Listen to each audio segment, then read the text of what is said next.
Hi, everyone. This is Aaron Larson, executive editor of Power Magazine, and you are listening to the Power Podcast. On today's episode, I'm joined by Derek O'Connor. Derek is the Workforce Development Manager in the Office for Research and Innovation at Stony Brook University, and Rosalie Drago, Vice President for External Affairs and Strategic Engagement at Haugland Group.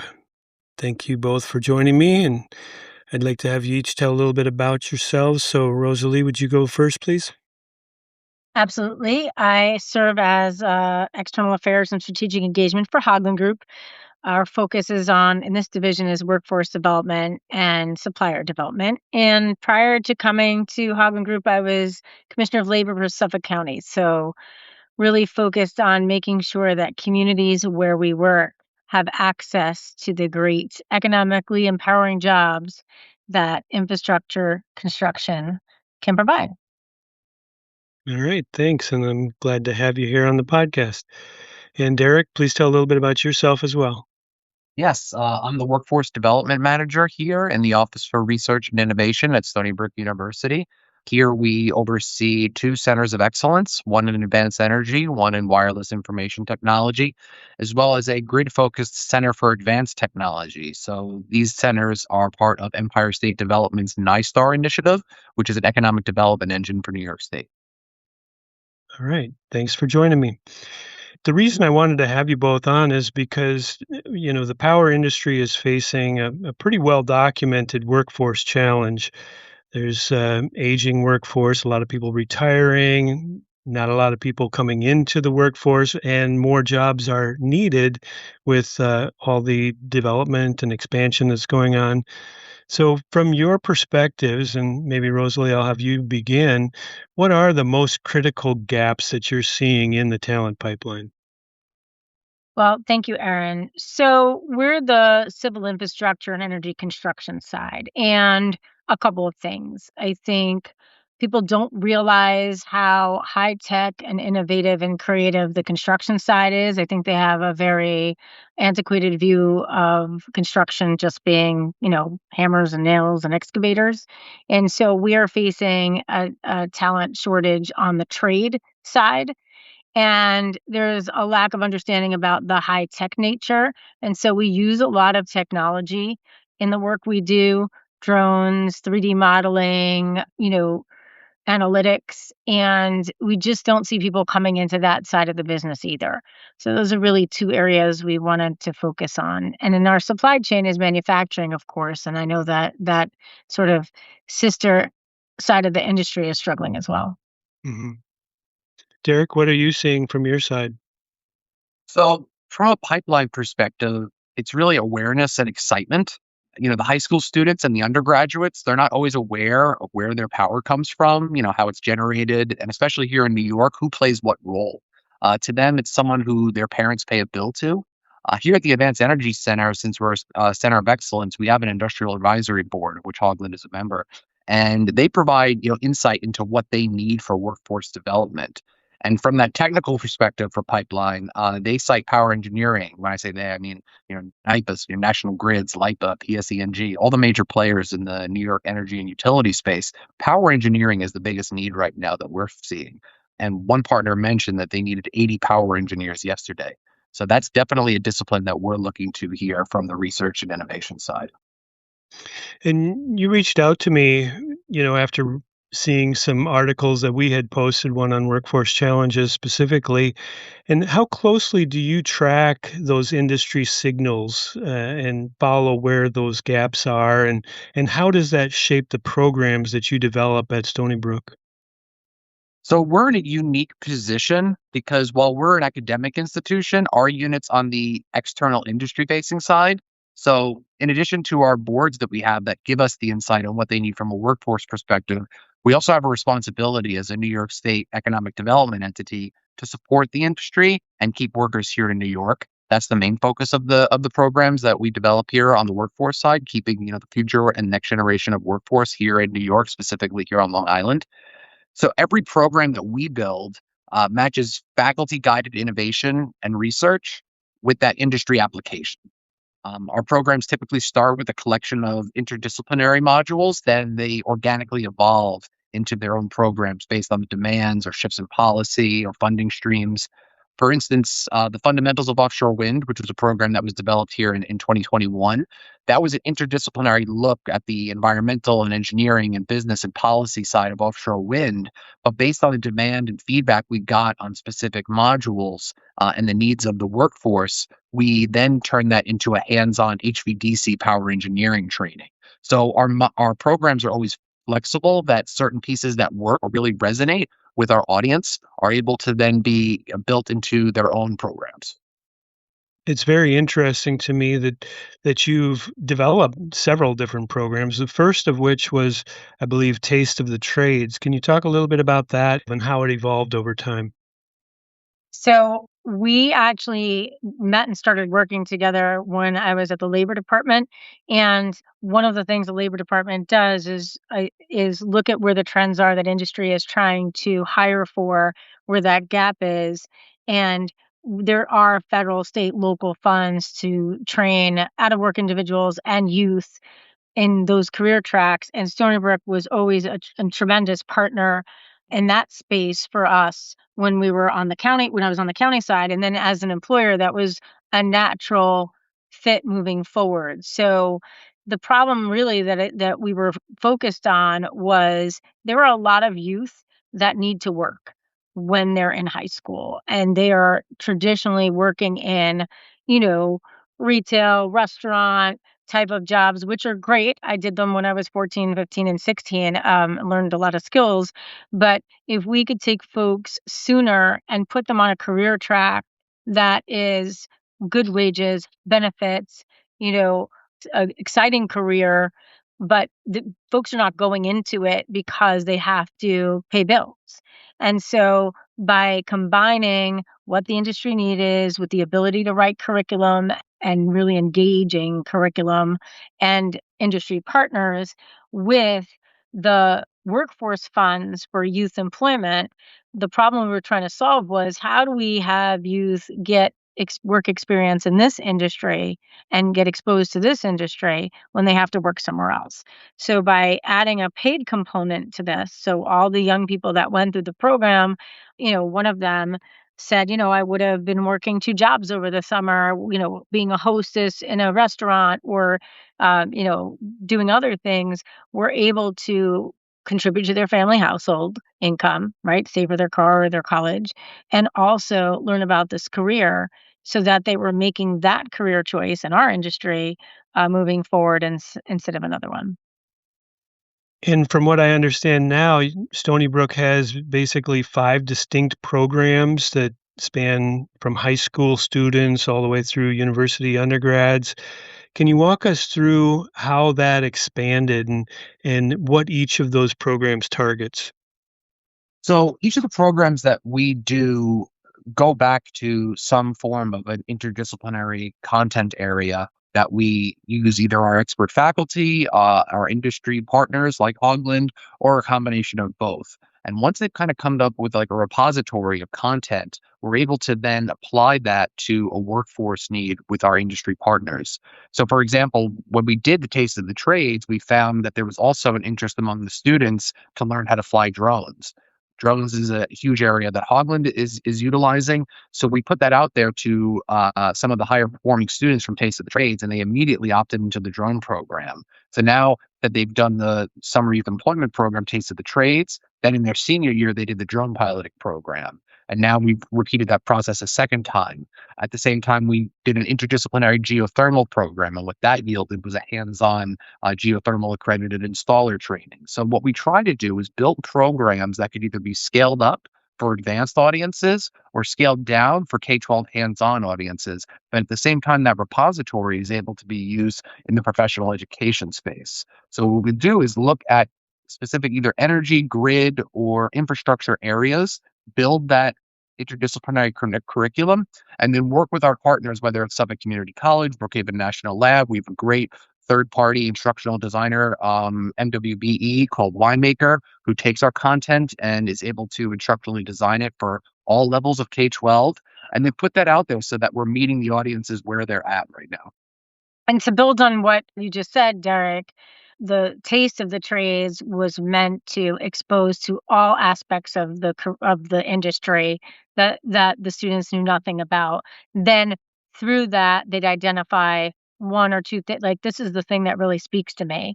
And then we would grow whatever programming based on that. So separately from Stony Brook, we did a program because we built we're part of the team building Sunrise Wind, and the 18-mile duct bank and converter station went through communities, low income communities.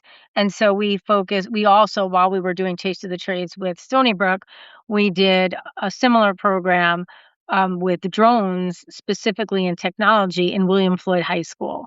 And so those students had a robotics club. Those are students that had to work, but we said, let's teach you how those robotics and those CAD classes you have are related to construction and infrastructure and energy. Ran a summer program, and then some of those students wanted to go and learn more, right, in Derek's program. They wanted expansion into another school district, and the key that Derek brought up too was teacher training. In all these scenarios, we invested in not just training the students, but in training teachers so they could go back during the year and bring that back into the school district for sustainable knowledge. So they're getting industry knowledge that's not stale knowledge. Whatever the industry is looking for now, they can bring that back into the school district. The drone piloting program specifically sounds really exciting and interesting, and I can see why students would be interested in participating in that. How is the industry accepting it? Are there jobs out there, and are graduates finding this can be a full-time career path for them? It is. The industry loves it, and Derek can talk to it too. Specifically, want to point out two things. So it's not just the flying the drones. We fly them, and then we take the data and do a variety of things. We use the 3D modeling to everything from laying out the entire route of what we're doing with the visuals from the drone, but then building 3D models, et cetera, and then analyzing data. So it's interesting. The students may have gone in to want to do drones, specifically the flight, and then wind up doing the 3D modeling. But we had a student from William Floyd who was just not interested in college, went through the program. Everyone that went through the program got their Part 106 flight certification if they passed the test, which was the majority of students. He interned with us, and now we just are offering him a job. And so he has only a high school diploma, and that's as far as he wanted to go. And he'll be part of our team. There are other employers, and I think Derek can talk to this too, like NYPA, all the utilities, PSE&G, NatGrid, they all use drones as well. So bringing on, as Stony Brook has, all the other industry partners is, if we're not hiring, someone else will be. With the summer youth employment to drone pathway that we've seen at Longwood High School, one of our closest K-12 partners, two of the students in particular, they spent their summer of their junior year in our summer youth employment program, then spent their senior year in our drone program, getting their drone certification. They both are now certifying Part 107 drone pilots. One of the female students, she's now here at Stony Brook as a civil engineering student. Another one is at SUNY Buffalo as a civil engineering student.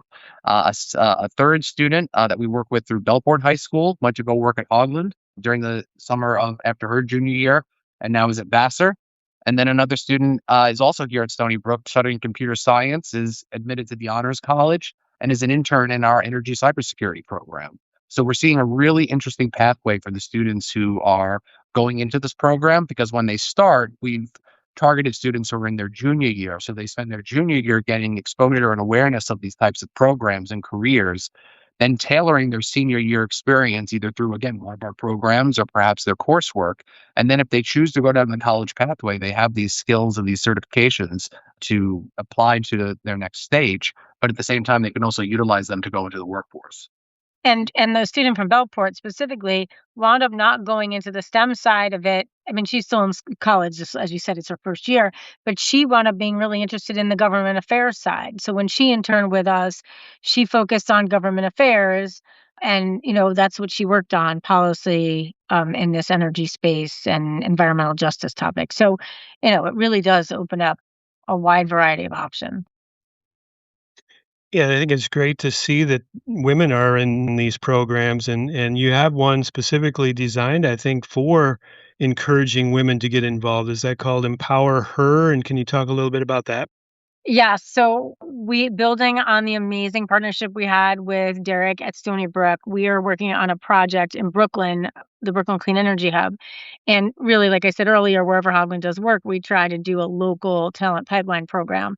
And when we spoke to our workers, all the women that were in the field said that the only reason they got into the field was because they went through some specific program for women.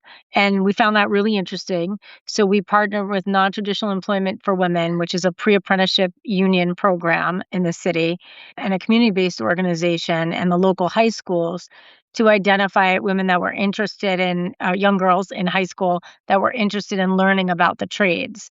And so we had, I think, 15 students go through a program where, again, summer employment, so getting paid to do this instead of something else. Each week, they learned about a different part of the construction trade, went to the union hall, came back, built something, whether it was, soldering or cutting pipe or welding, and then had to do a final project. And so those students also rising seniors, a bunch of them are considering going to college, and one or two have reached out to us to see what the trade routes are. So it really is a result of a lot of listening. And I think Derek reflected that too on Stony Brook's part. We listen to what is going to work to get more young people into the career track. And regarding the just to make a note on the female participation, all of our programs from year one to year two has seen an increase in female enrollment, from summer youth employment to drone training to energy cybersecurity to HVDC. That has been a rapid increase from year one to year two among the females that are joining these programs. And the feedback we got from all of those young women was, I needed to see that someone like me was doing this work. Like, I didn't really know if I could succeed in that space, and that for them, it was particularly meaningful. I'm happy to hear that it's so successful. Derek, you mentioned the HVDC power systems program, which seems pretty specific, high voltage direct current power systems. How has that been going, and what is particularly driving demand for that skill set? Yeah, so you had touched on this early on when you started the conversation about the utility industry, aging out at a rapid rate. So that combined with New York's goals for increased electrification, specifically from offshore wind power integration, we needed that HVDC competency. And luckily here at Stony Brook, we have a premier researcher and PI in that, Dr. Fan Liu, who created the content originally for that Fundamentals of Offshore Wind about HVDC power systems. And when we saw a demand among our industrial advisory board just for technical training of your hands-on utility workers, but also some of that higher level planning and distribution and transmission mapping, we got into the HVDC program. And once that was created, we saw that a number of students were really finding that interesting from the community college sector. And when we designed that program, we made sure that the community college students came to Stony Brook weekly and got the hands-on training in our power systems lab that not just provided them the competency and a new discipline in HVDC power systems, but also provided them with the awareness and exposure to an R1 institution here at Stony Brook, where they could look to possibly do four-year degree completion. And that's kind of an ethos among a lot of the programs that we do to offer students multiple pathways with multiple off ramps, where they're able to come in, get different options, see different career pathways, and always circle back to a program that's either developed by Haugland or by Stony Brook or in partnership with Suffolk Community College, that they can continuously be upskilled and exposed to new technologies as this industry continues to evolve. And that it's not mutually exclusive, right? It's instead of saying I'm not going to college, I'm this or I'm that, it's I'm work first. I'm going to go to work first, but you could still be going back to college. And that was even from Taste of the Trades. A lot of students, there were students that thought, college isn't for me. And then when they were on the campus, we're like, hey, oh, this is what college is. I could do that. And then there were students who were 100% 4-year master's degree bound that got their hands on, went to Suffolk Community College for some manufacturing training and said, "Oh, this would be really helpful when I go and want to be an engineer in design. Now that I've actually welded, seen what the CNC machine is, see what you go through when you're actually producing what's designed. So it's really a great pathway program. Yeah, I think there's a lot to be gained from anything that's hands-on, where you can actually put the knowledge to work and see how it's used out in the field. So that's great. Earlier, you also mentioned the cyber program, Cyber Learn, I think it's called. Can you talk a little bit about that and what the curriculum looks like, and are utilities actually coming to you recruiting students from that program? Yes. So one of our partners, the Critical Infrastructure Security Consortium, came to us as they're currently working on getting a energy cybersecurity program accredited. And during that process, they had the content ready. So they wanted to deploy it in a non-credit fashion, which we do really well here in the Office for Research and Innovation. And what we did was create a club or a campus experience for our students when they don't have class, students from an interdisciplinary nature, so computer science, electrical engineering, political science, applied math, and gave them a weekly series where they get lectures and projects and networking experiences from the utility and energy space so that they learn about what are some of the cybersecurity concerns as all these new utility and energy systems are coming online. We're talking about the electricity and the stability of a grid from a technical standpoint, but we're often not talking about how it's vital to make sure that we're protecting it from potential cybersecurity hacks. And what we found was that the utilities were working with the students throughout their lectures and their workshops, and then recruiting them directly from the program. So, industry board members that I've spoken about earlier, National Grid, NIPA, LIPA, PSENG, they've taken interns from this program over the summer, but also government agencies or even government offices for legislators have taken students from these programs. And what the students have gotten is an interdisciplinary look at the cybersecurity, but also the policy side of cybersecurity, so that they're really getting a well-rounded look at what the energy ecosystem is here in New York. And by doing this program, they're not just getting upskilled in professional networking opportunities, they're also getting linked to an internship opportunity for the summer. The need for it came about when the CISC noticed that there were hundreds of unfilled cybersecurity jobs every year, or internships, I should say. And they came to us and said, we can develop a program that immediately places your students in these internships. So that was a really great opportunity. And we have a really great student bunch that was chomping at the bit to get into this program. And we've grown from 27 to 42 students in year one to year two. Yeah, that's a nice trajectory there, and I'm sure it'll continue to grow as this is such an important part of the industry, working on cybersecurity and keeping systems safe. We've already kind of touched on the fact that there's this blend of hands-on skills, with the welding, soldering, the drone piloting, being out in the field and doing this hands-on stuff. But then there's also the learning in the classroom type of knowledge transfer that takes place. So how do you strike the balance between the two? And what's the feedback you get from employers? Do they prefer one over the other? Do they like having these well-trained, hands-on, students, or what are you hearing? And as the employer, it's critical for us as an employer to have that. That's sort of the missing piece when someone comes to apply. Of course, as an employer, we don't expect someone who's straight out of school to know everything, but having somebody have some experience and awareness and understanding what the day is like, what the type of work is, makes a big difference, not only for us as employers, but for them in their work experience. So part of that program that we partnered on, they also went and visited different types of businesses that do this work. So they can really gauge for themselves, oh, do I want to stand outside in all kinds of weather? Do I want to be inside a lab? Do I want to be inside a control room? So their success, as much as ours as a business in the industry, really having them explore not just the hands-on part of the skill set, but what the environment looks like, what the culture is like, is really key to making the right decision so that we're a fit for each other. So I think it's a blend of classroom learning, work-based learning, and a cultural experience of what the workplace looks like I think that's the sort of the critical part. How long is that work day? Oh, I have to travel. This is what it feels like on a converter station site. And being able to ask actual workers in those, whether it's someone working in our office or someone in the field, ask them questions about their experience and their workday. I think all of that blended together sets them on a path that's best aligned with their interests and capabilities.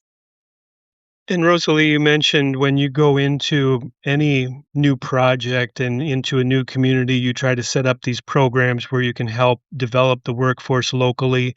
Why is that so important to you? And what sort of return on investment do you find from that?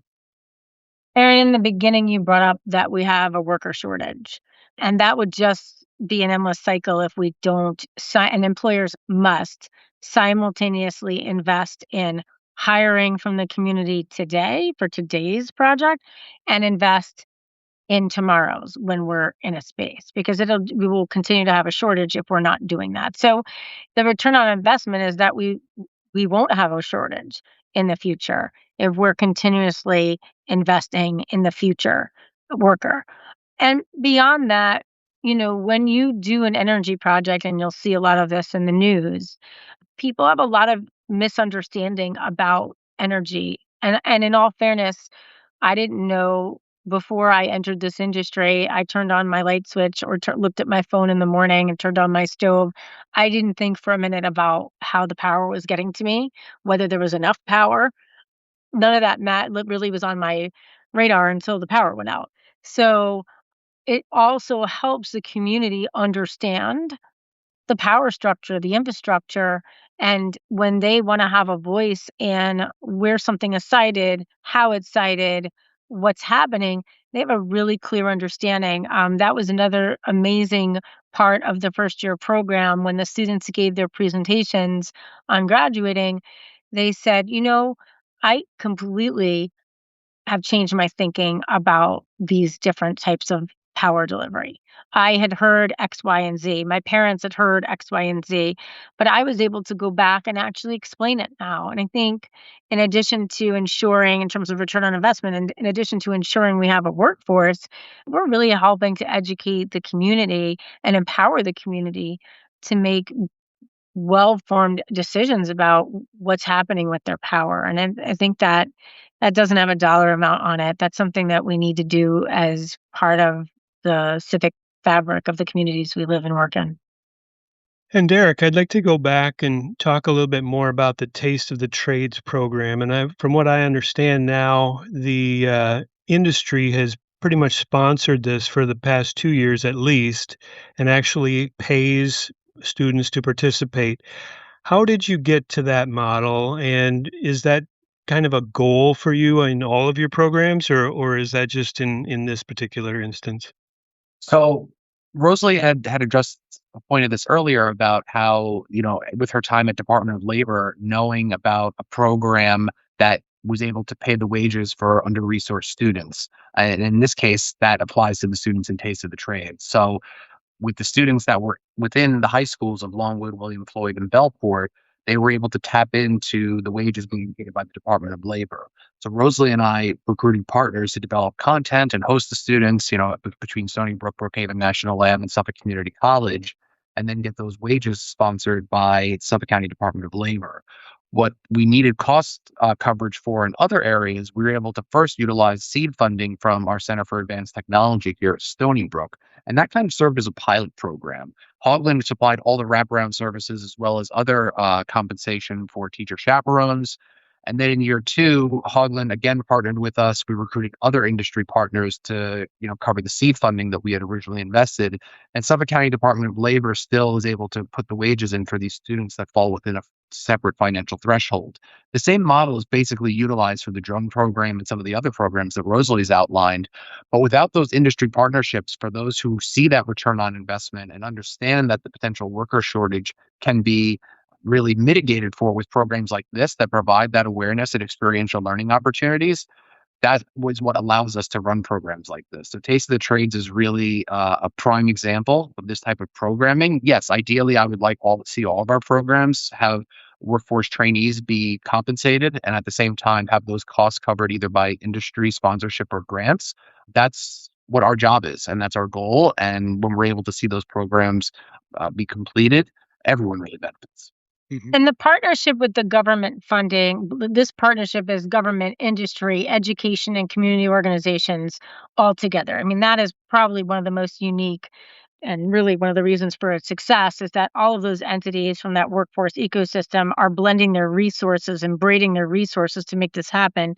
And, employers are set up to pay interns out of college. That is something that almost every good employer has an internship program.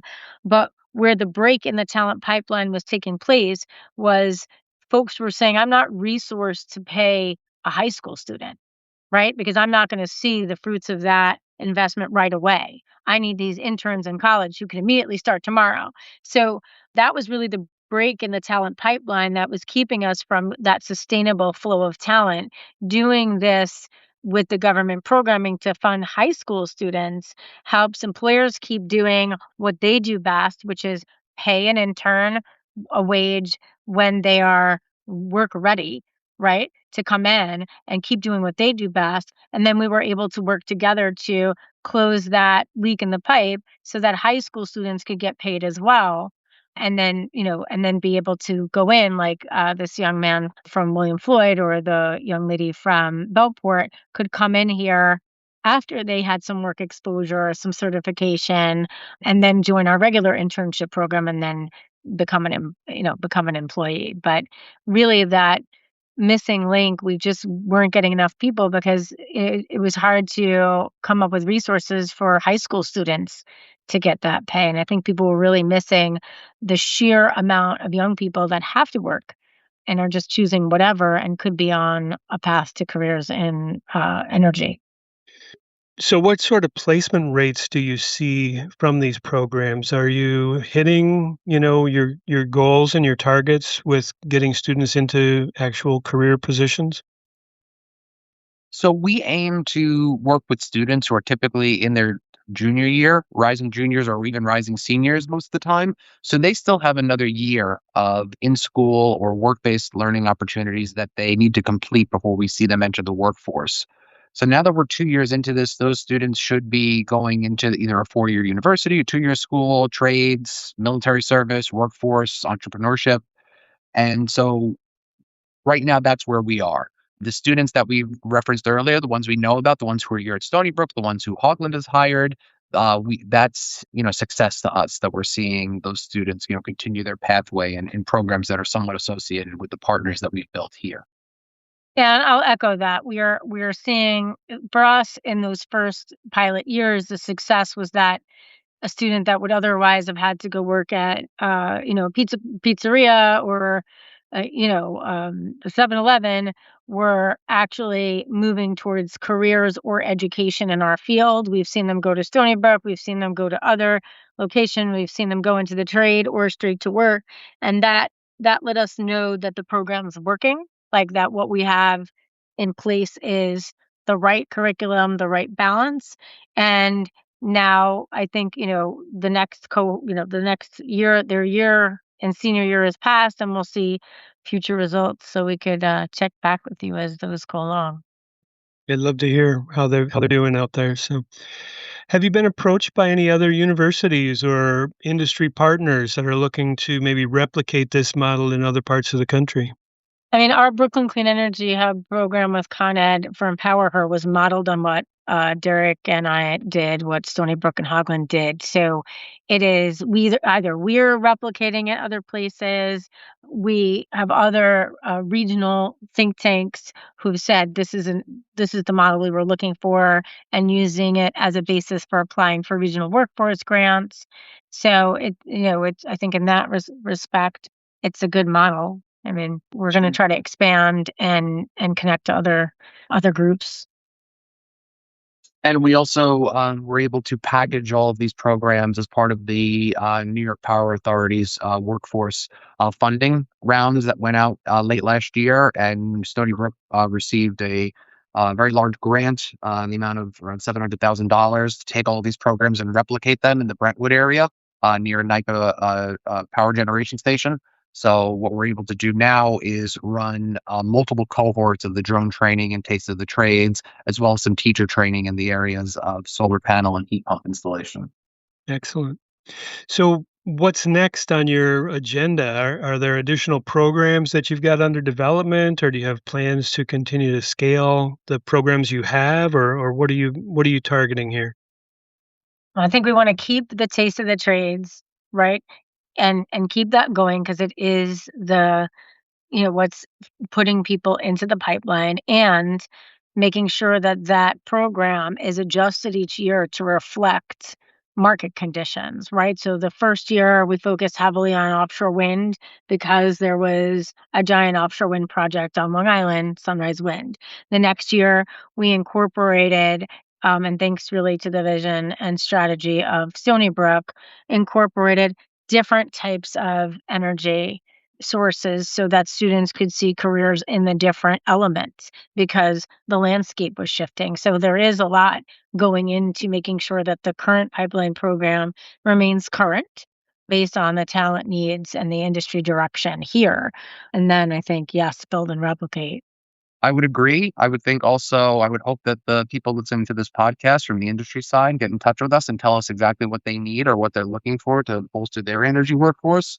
We also see a great opportunity here in New York for geothermal energy, and we hope to get more into that, as well as battery storage and utility scale solar, and hopefully in the next few years, nuclear energy. You mentioned utilities and other companies to get in touch with you. What is the first step, or what is your advice for them to get started? Call Derek. I would say come to the table with at least one partner ready to go. No one can really start a program by themselves. I've never launched a program here completely just out of this office. All of our programs are with an industry partner or a government sponsor or a community organization or a K-12 school. And so what we're able to do is make sure that we're building mutually beneficial partnerships that utilize the expertise of industry experts like Haugland, the research and innovation capabilities of Stony Brook, but then also serve these prioritized populations that we have here in Long Island. So using that triangulation, I think, is really important to get started. Make sure you're serving a population that needs the program that you're trying to develop. At the same time, come to the table with partners who are looking to benefit from programs like this, but also have that mindset of Haugland of really putting a return on investment with working in the communities that you're already constructing. And there are partners in this workforce ecosystem in every area of this state and every state, right? Every state across the US has a university, has a workforce training center, a government workforce agency that has the summer youth employment money. That's a federally funded program.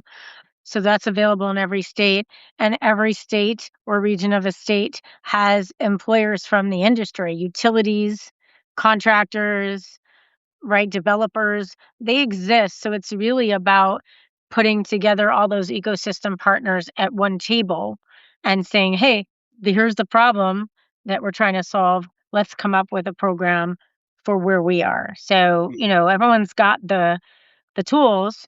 They just need to get together and work to use them. Sure. Again, for listeners, we've been speaking with Derek O'Connor, Workforce Development Manager in the Office for Research and Innovation at Stony Brook University, and Rosalie Drago, Vice President for External Affairs and Strategic Engagement at Haugland Group. I appreciate both of you taking the time to talk with me and share your insight, and it's been really great having you on the podcast. Thank you. Thanks, Aaron.